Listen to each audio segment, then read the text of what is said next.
Please make sure that you are in a space where you can drift off. Do not operate heavy machinery or do anything that you are supposed to be paying attention to.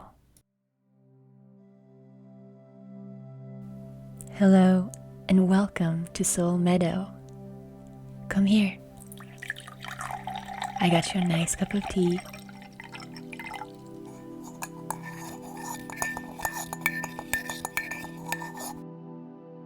And I have fluffed the pillows for you. I got you this blanket, which is nice and heavy. Not too heavy though, just perfectly soothing. There. Go ahead, get comfy under it. Does that feel good? Adjust the pillow so your head can rest perfectly. The temperature of the room is just like you prefer. Everything is calm. Everyone you love is safe. And you are in a perfect spot to relax.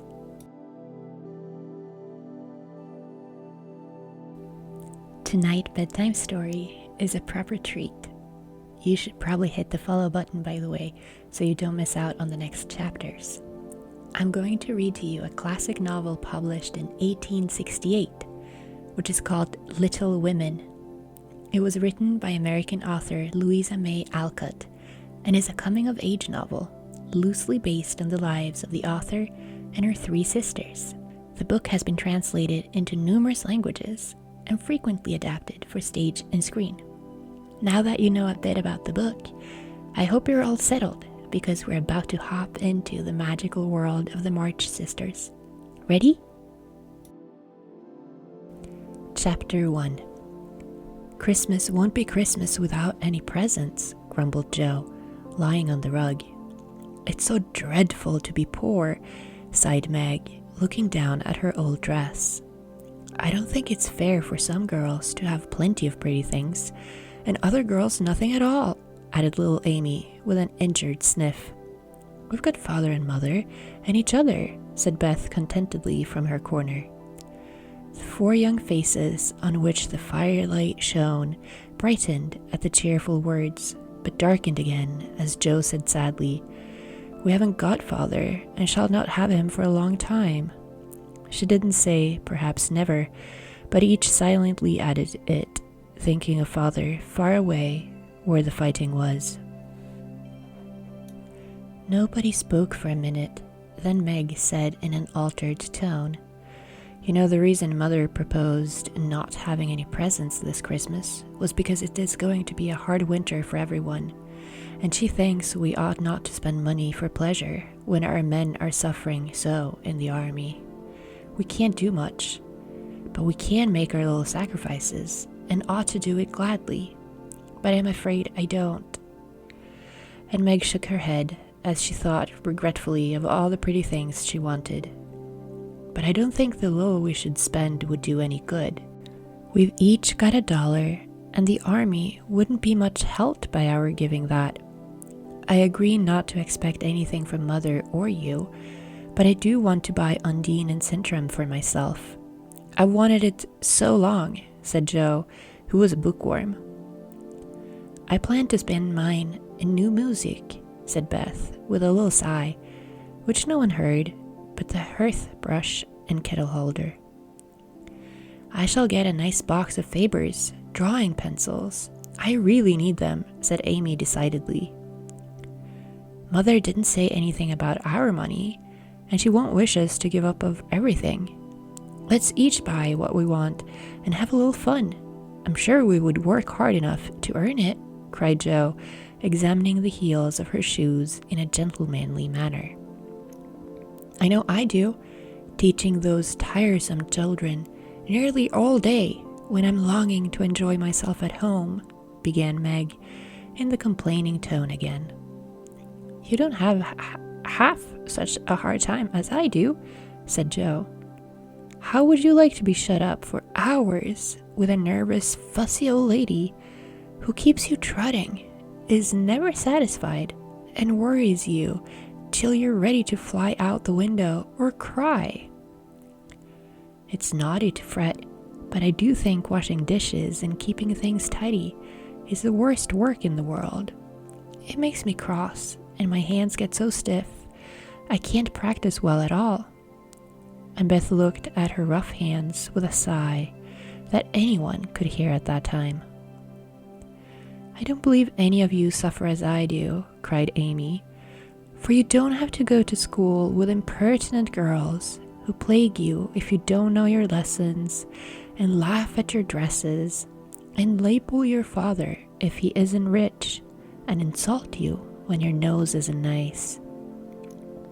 "If you mean libel, I'd say so, and not talk about labels. As if Papa was a pickle bottle," advised Joe, laughing. "I know what I mean, and you needn't be satirical about it. It's proper to use good words and improve your vocabulary," returned Amy with dignity. "Don't peck at one another, children. Don't you wish we had the money Papa lost when we were little, Joe? Dear me, how happy and good we'd be if we had no worries," said Meg, who could remember better times. "You said the other day you thought we were a deal happier than the King children, for they were fighting and fretting all the time, in spite of their money." "So I did, Beth." "Well, I think we are. For though we have to do work, we make fun of ourselves, and are a pretty jolly set, as Joe would say." "Joe does use such slang words," observed Amy, with a reproving look at the long figure stretched on the rug. Joe immediately sat up, put her hands in her pockets, and began to whistle. "Don't, Joe, it's so boyish." "That's why I do it. I detest rude, unladylike girls.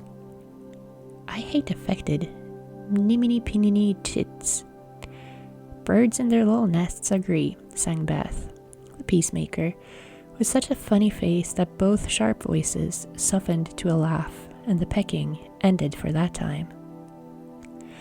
"Really, girls, you are both to be blamed," said Meg, beginning to lecture in her elderly sister fashion. "You're old enough to leave off boyish tricks and to behave better, Josephine. It didn't matter so much when you were a little girl, but now you are so tall and turn up your hair, you should remember that you are a young lady." "I'm not, and if turning up my hair makes me one, I'll wear it in 2 tails till I'm 20, cried Joe, pulling off her net and shaking down a chestnut mane. "I hate to think I've got to grow up and be Miss March and wear long gowns and look as prim as a china aster. It's bad enough to be a girl anyway, when I like boys' games and work and manners. I can't get over my disappointment in not being a boy. And it's worse than ever now, for I'm dying to go and fight with Papa. And I can only stay home and knit like a pocky old woman." And Joe shook the blue army socks till the needles rattled like castanets, and her ball bounded across the room. "Poor Joe, it's too bad, but it can't be helped. So you must try to be contented with making your name boyish and playing brother to us girls," said Beth, stroking the rough head with a hand that all the dishwashing and dusting in the world could not make ungentle in its touch. "As for you, Amy," continued Meg, "you are altogether too particular and prim. Your airs are funny now, but you'll grow up an affected little goose if you don't take care. I like your nice manners and refined ways of speaking when you don't try to be elegant, but your absurd words are as bad as Joe's slang." "If Joe is a tomboy and Amy is a goose, what am I, please?" asked Beth, ready to share the lecture. "You're a dear and nothing else," answered Meg warmly, and no one contradicted her, for the mouse was the pet of the family. As young readers like to know how people look, we will take this moment to give them a little sketch of the 4 sisters, who sat knitting away in the twilight, while the December snow fell quietly without, and the fire crackled cheerfully within. It was a comfortable room, though the carpet was faded, and the furniture very plain, for a good picture or 2 hung on the walls, books filled the recesses, chrysanthemums and Christmas roses bloomed in the windows, and a pleasant atmosphere of home peace pervaded it. Margaret, the eldest of the 4, was 16, and very pretty. Being plump and fair, with large eyes, plenty of soft brown hair, a sweet mouth, and white hands, of which she was rather vain. 15-year-old Jo was very tall, thin, and brown, and reminded one of a colt, for she never seemed to know what to do with her long limbs, which were very much in her way. She had a decided mouth, a comical nose, and sharp grey eyes, which appeared to see everything, and were by turns fierce, funny, or thoughtful. Her long, thick hair was her one beauty, but it was usually bundled into a net to be out of her way. Round shoulders had Jo, big hands and feet, and a flyaway look to her clothes, and the uncomfortable appearance of a girl who was rapidly shooting up into a woman and didn't like it.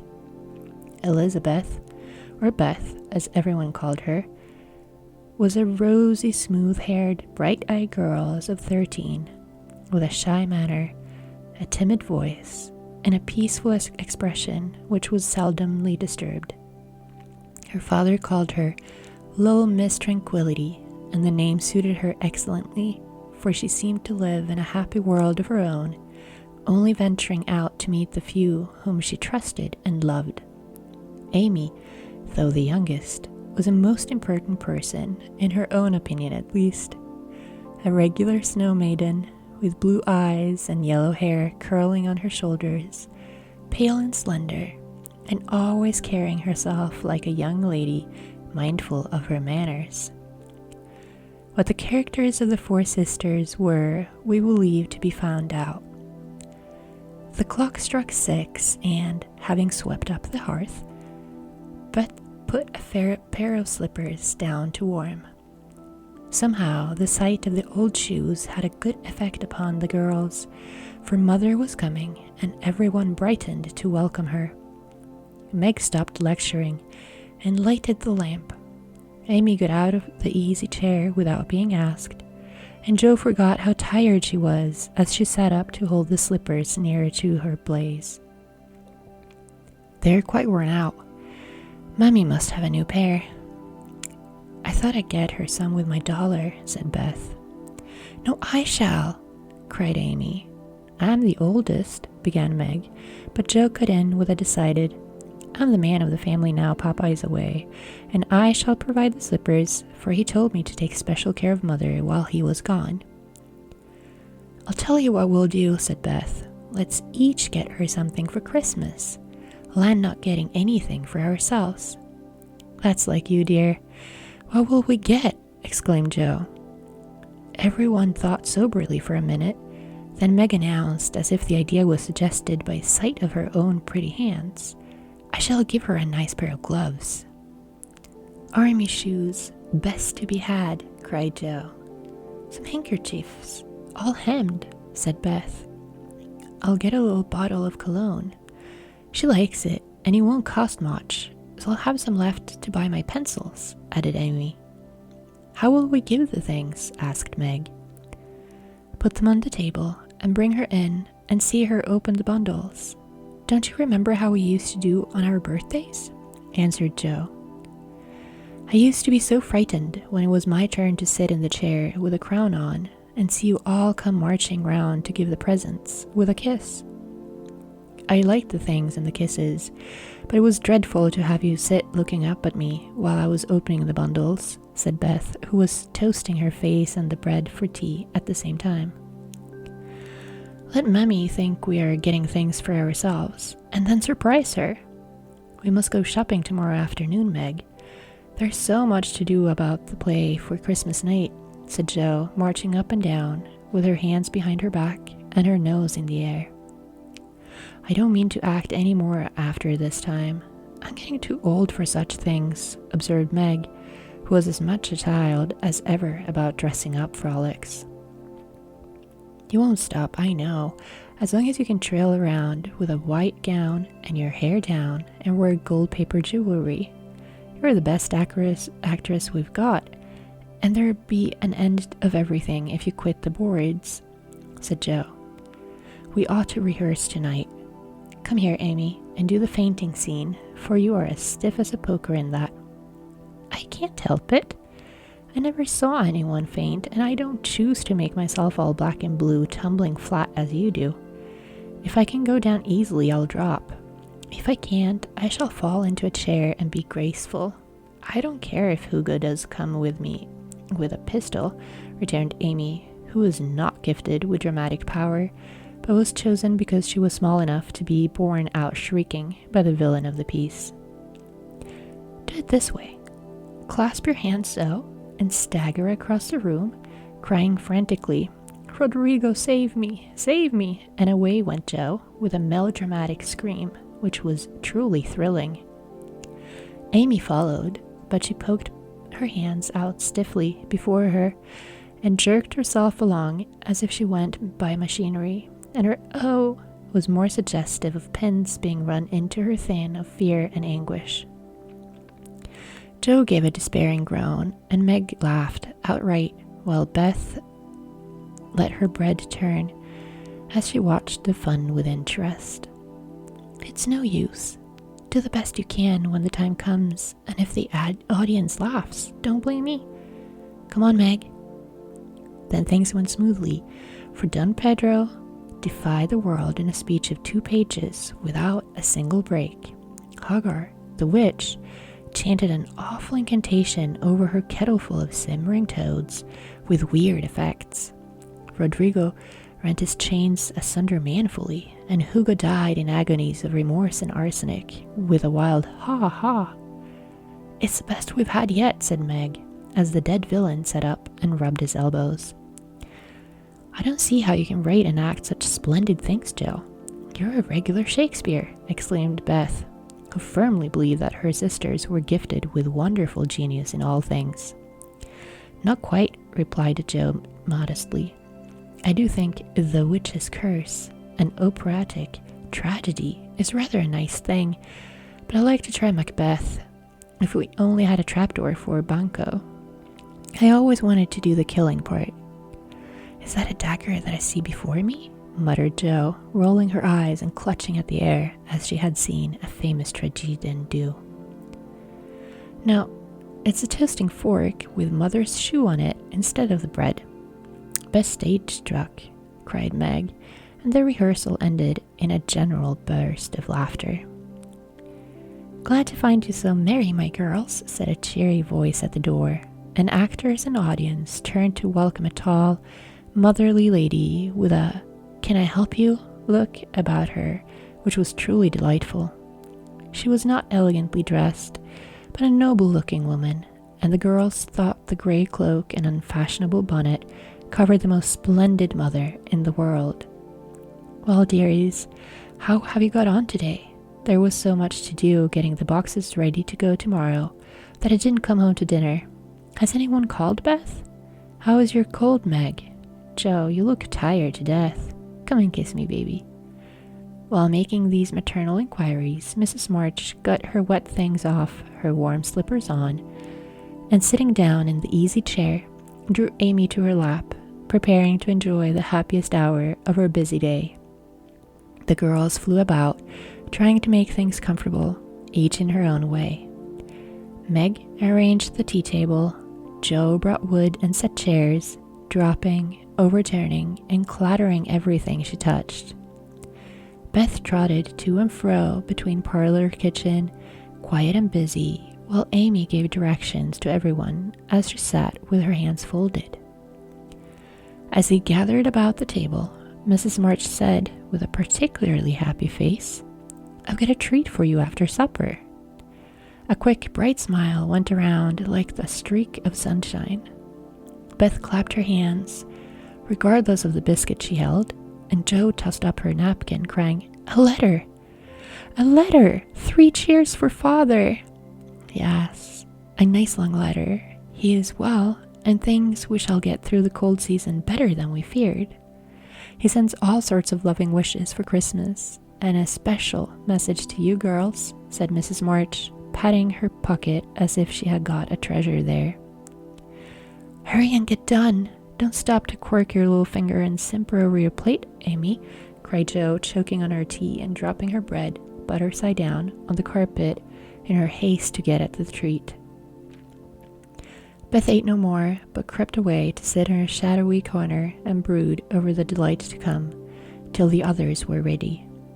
I think it was so splendid in father to go as chaplain, where he was too old to be drafted and not strong enough for a soldier, said Meg warmly. Don't I wish I could go as a drummer, a Vivian, what's its name, or a nurse, so I could be near him and help him, exclaimed Joe, with a groan. It must be very disagreeable to sleep in a tent and eat all sorts of bad-tasting things and drink out of a tin mug, sighed Amy. When will he come home, Mummy? Asked Beth, with a little quiver in her voice.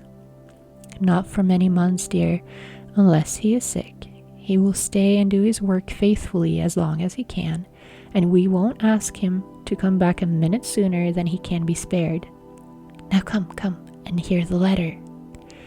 They all drew to the fire, Mother in the big chair with Beth at their feet, Meg and Amy perched on either arm of the chair, and Joe leaning onto the back, where no one could see any sign of emotion if the letter should happen to be touching.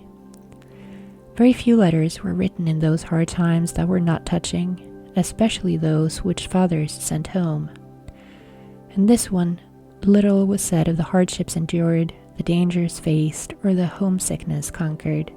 It was a cheerful, hopeful letter, full of lively descriptions of camp life, marches, and military news, and only at the end did the writer's heart overflow with fatherly love and longing for the little girls at home.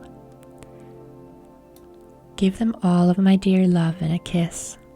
Tell them I think of them by day, pray for them by night, and find my best comfort in their affection at all times. A year seems very long to wait before I see them, but remind them that while we wait, we may all work, so that these hard days need not be wasted. I know they will remember all I said to them, that they will be loving children to you, will do their duty faithfully, fight their bosom enemies bravely, and conquer themselves so beautifully that when I come back to them, I may be fonder and prouder than ever of my little women. Everybody sniffed when they came to that part. Jo wasn't ashamed of the great tear that dropped off the end of her nose, and Amy never minded the rumpling of her curls as she hid her face on her mother's shoulder and sobbed out, I'm a selfish girl, but I'll truly try to be better so he mayn't be disappointed in me by and by. We all will, cried Meg. I think too much of my looks and hate to work, but I won't anymore if I can help it.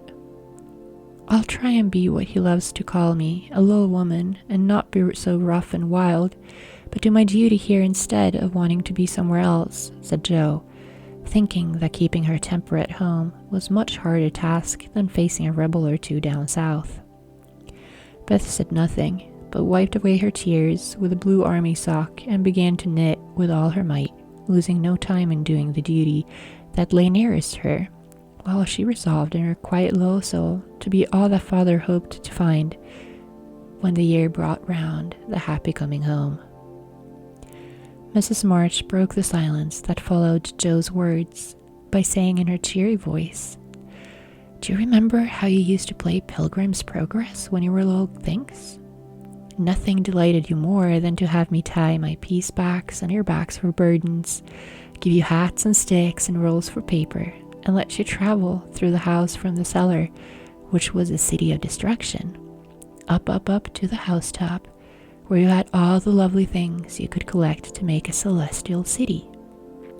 What fun it was, especially going by the lions, fighting Apollon, and passing through the valley where the hobgoblins were, said Jo. I like the place where bundles fell off and tumbled downstairs, said Meg.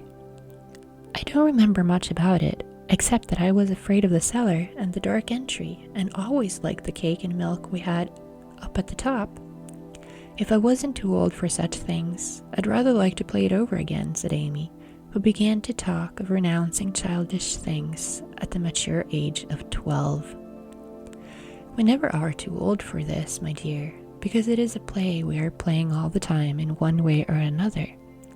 Our burdens are here, Our road is before us, and the longing for goodness and happiness is the guide that leads us through many troubles and mistakes to the peace which is a true celestial city.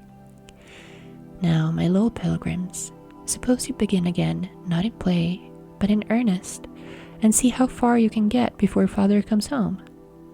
"Really, mother? Where are our bundles?" asked Amy, who was a very literal young lady. "Each of you told what your burdens was just now, except Beth. I rather think she hasn't got any," said her mother. "Yes, I have. Mine is dishes and dusters and envying girls with nice pianos and being afraid of people." Beth's bundle was such a funny one that everybody wanted to laugh, but nobody did, for it would have hurt her feelings very much. "Let us do it," said Meg thoughtfully. "It is only another name for trying to be good, and the story may help us, for though we do want to be good, it's hard work, and we forget and don't do our best. We were in the Slough of Despond tonight, and Mother came and pulled us out, as Help did in the book. We ought to have our role of directions, like Christian. What shall we do about that?" asked Jo, delighted with a fancy which lent a little romance to the very dull task of doing her duty. "Look under your pillows Christmas morning, and you will find your guidebook," replied Mrs. March. They talked over the new plan while old Hannah cleared the table. Then out came the 4 little works baskets, and the needles flew as the girls made sheets for Aunt March. It was uninterested sewing, but tonight no one grumbled. They adopted Joe's plan of dividing the long seams into 4 parts and calling the quarters Europe, Asia, Africa, and America, and in that way got on capitally, especially when they talked about the different countries as they stitched their way through them. At 9, they stopped work and sang as usual before they went to bed. No one but Beth could get much music out of the old piano, but she had a way of softly touching the yellow keys and making a pleasant accompaniment to the simple songs they sang. Meg had a voice like a flute, and she and her mother led the little choir. Amy chirped like a cricket, and Jo wandered through the airs at her own sweet will, always coming out at the wrong place with a croak or a quaver that spoiled the most pansy tune. They had always done this from the time they could lisp. Crinkle, crinkle, it'll tar, and it had become a household custom, for the mother was a born singer. The first sound in the morning was her voice as she went about the house singing like a lark, and the last sound at night was the same cheery sound, for the girls never grew too old for the familiar lullaby. And that was the end of that chapter. Make sure to follow so that you can see the next one. But for now, continue sleeping and have a good night. I'll see you soon.